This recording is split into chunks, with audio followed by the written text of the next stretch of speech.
안녕하세요. 운동이야기의 김 교수입니다. 자, 이번 Q&A 시간에는 킹 으르렁님이라는 닉네임을 갖고 계신 분이 질문을 주셨습니다. 두 가지 질문을 주셨는데 첫 번째 질문은요. 크레아틴을 복용할 경우에 대사 과정이 크레아틴 형태 그대로 혈중으로 흡수되어 근육으로 저장되는지 아니면 장에서 소화 과정을 거치며 아미노산으로 분해된 후에 체내에서 다시 재합성되어 근육으로 배치되는 것인지 알고 싶습니다. 그러니까 크레아틴을 그대로 복용했을 때 체내에 어떻게 저장이 되는지 그걸 지금 물어보신 거고요. 자, 두 번째는 기본적인 단백질이 포함된 식사를 통해서도 근육 내 크레아틴이 충분히 저장될 것으로 보이는데 추가적으로 보충제를 복용하고 한다고 해서 저장량이 얼마나 늘어나는지 연구되는지 알고 싶습니다. 일반적인 단백질 섭취량으로는 크레아틴 요구량을 채울 수 없을 정도로 근육량이 많거나 하루에 수차례 크레아틴 완전 고갈을 겪을 정도로 반복 훈련을 하는 정도가 아니라면 보충제 형태로 추가 복용을 하는 게 크게 효과가 있을지 의문이 듭니다. 어떻게 결과적으로 보면 질문이 한 3가지 정도 되는 것 같습니다. 자, 첫 번째 질문은 크레아틴의 흡수 또는 저장 이런 과정을 물어보셨어요. 자, 먼저 우리가 보통 이제 크레아틴에 대해서 조금 이해를 할 필요가 있는데 여러분 잘 아는 것처럼 크레아틴이라는 것은 우리 인체 내에서 첫 번째 ATP를 만드는 과정에 관여를 하죠. 그러니까 에너지를 만드는 데 관여를 하기도 하고 그 다음에 토스테스테론이라는 호르몬이죠. 호르몬을 생성을 해서 단백질을 합성하는 역할을 하기도 하고 그 다음에 또 어떤 것이 있냐면 이 크레아틴이 우리 인체에 저장될 때 탄수화물과 마찬가지로 이렇게 수분을 끌어쓰거든요. 그래서 근육을 벌크업시키는 분들한테는 근육의 부피를 증가시키는 그런 효과도 있고요. 그 다음에 코티졸이라고 하는 호르몬 분비를 증가시켜서 피로회복에도 관여하는 것으로 알려져 있습니다. 이런 것들이 보통 이제 크레아틴의 효능이라고 얘기를 할 수가 있겠죠. 자, 그러면 이 크레아틴은 우리 인체 내에서 어떻게 저장되는지부터 얘기를 해볼까요? 크레아틴의 저장은 어떤 형태로 저장이냐면 크레아틴의 속성이 있어요. 크레아틴은 특히 동물의 근육세포에 저장되는 그런 특성을 가지고 있습니다. 따라서 크레아틴은 어떻게 보면 우리에게 근육이 있다면 이 근육에 저장되려고 하는 성질을 가지고 있다는 거죠.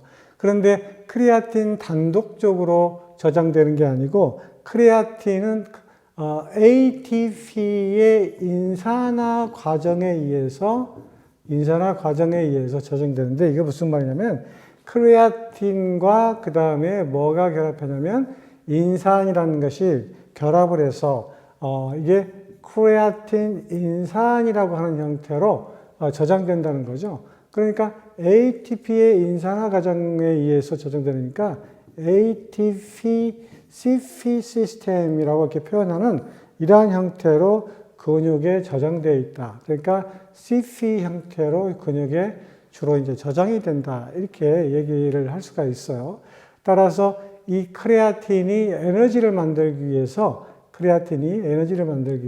ADP와 그리고 CP 크레아틴 인산이 결합을 하게 돼서 다시 ATP를 만들고 그 다음에 크레아틴이 이렇게 남아있는 형태로 결합을 해서 에너지를 만드는 걸로 이렇게 알려져 있습니다. 따라서 이러한 크레아틴은 근육 내에 이렇게 저장되어 있는 형태로 되어 있고요. 그 다음에 이제 궁금해 하셨던 것이 내가 크레아틴을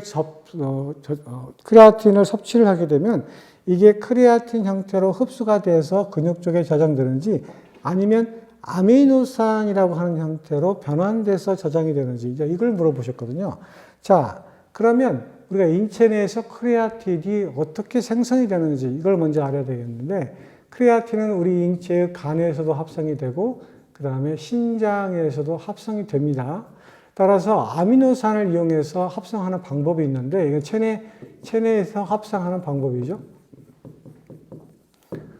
그래서 대표적인 것이 뭐가 있냐면 아르기닌, 그 다음에 글라이신, 그 다음에 메티오닌이라고 하는 아미노산이 결합한 형태로 크레아틴을 합성하기도 합니다. 그래서 대표적인 것이 아르기닌과 글라이신이 결합을 해서 뭘 합성하냐면 크레아틴이라는 것을 합성을 한다는 거죠. 어디에서? 간과 신장에서 체내 스스로 합성을 하기도 합니다. 하지만 우리가 크레아틴을 이제 보충제를 섭취를 하게 되면 그 크레아틴은 그대로 근육 쪽으로 흡수가 돼서 크레아틴이라고 하는 형태로 저장이 된다고 이렇게 말씀을 드릴 수가 있습니다.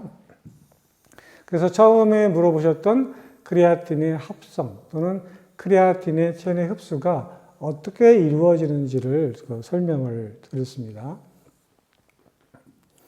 자, 그 다음에 이제 두 번째 질문은 뭐였냐면,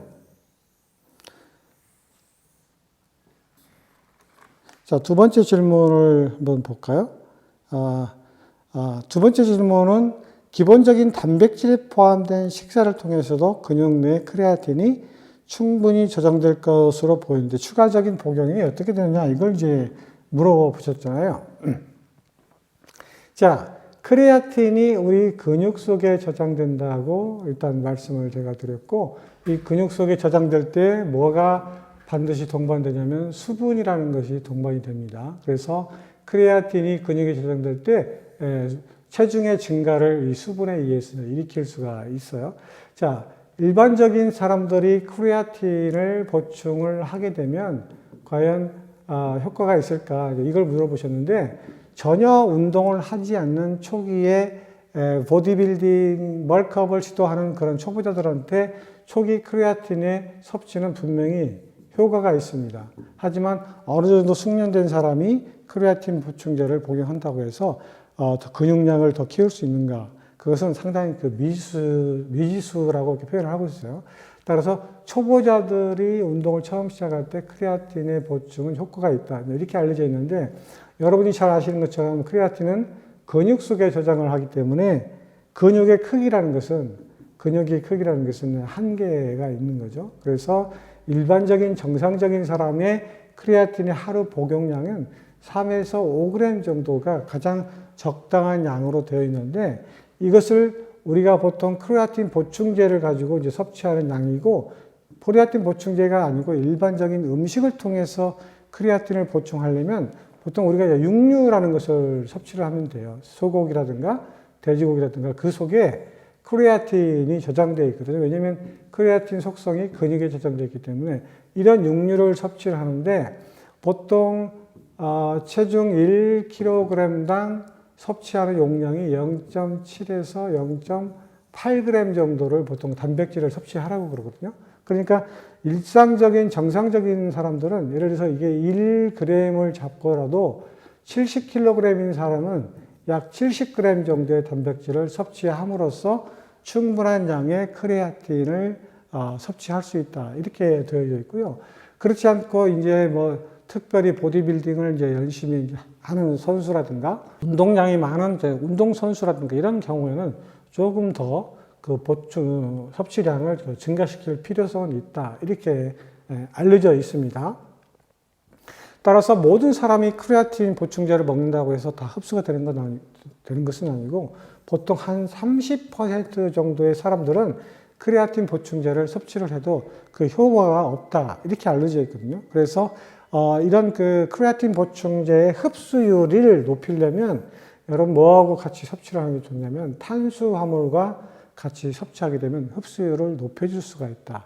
이렇게 되어 있어요. 하지만 여기에서 단점은 크레아틴이나 탄수화물이나 이게 근육에 저장될 때 수분을 동반해서 저장한다. 이런 단점이 있기 때문에 근육을 키우려고 하는 사람들이 크게 보이니까 좋지만 실질적으로는 체중의 증가를 일으킨다. 그래서 보통 인바디 같은 거 검사를 하게 되면 이런 것들이 전기 저항이 낮기 때문에 마치 근육량이 증가한 것처럼 잘못 측정이 될 수가 있거든요.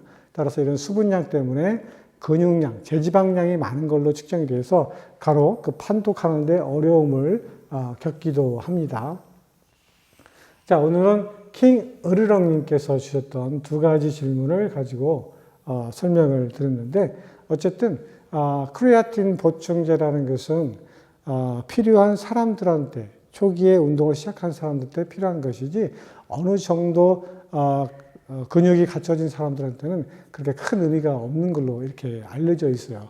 또 크레아틴의 지나친 보충은 신장을 손상시키는 그런 부작용도 가지고 있기 때문에 어찌됐든 간에 지나치게 많이 섭취하는 것은 조금 조심하셔야 될 것 같습니다. 단기간에 20g 정도 매일 섭취하는 크레아틴 로딩이라는 방법도 있는데, 크레아틴 보충을 끊게 되면 그게 서서히 저장되어 있던 것들이 소모되기 때문에 그런 지나친 보충에 대한 문제도 해결될 수 있지만, 어쨌든 지나치게 많이 섭취하는 것은 좋지 않은 결과를 가져오기 때문에 조금 조심하시는 게 좋을 것 같습니다. 자, 오늘은 킹 으르렁님께서 주셨던 크레아틴에 관한 질문을 영상으로 만들어 보내드렸습니다. 다음 영상에서 다시 인사드리도록 하겠습니다. 안녕히 계세요.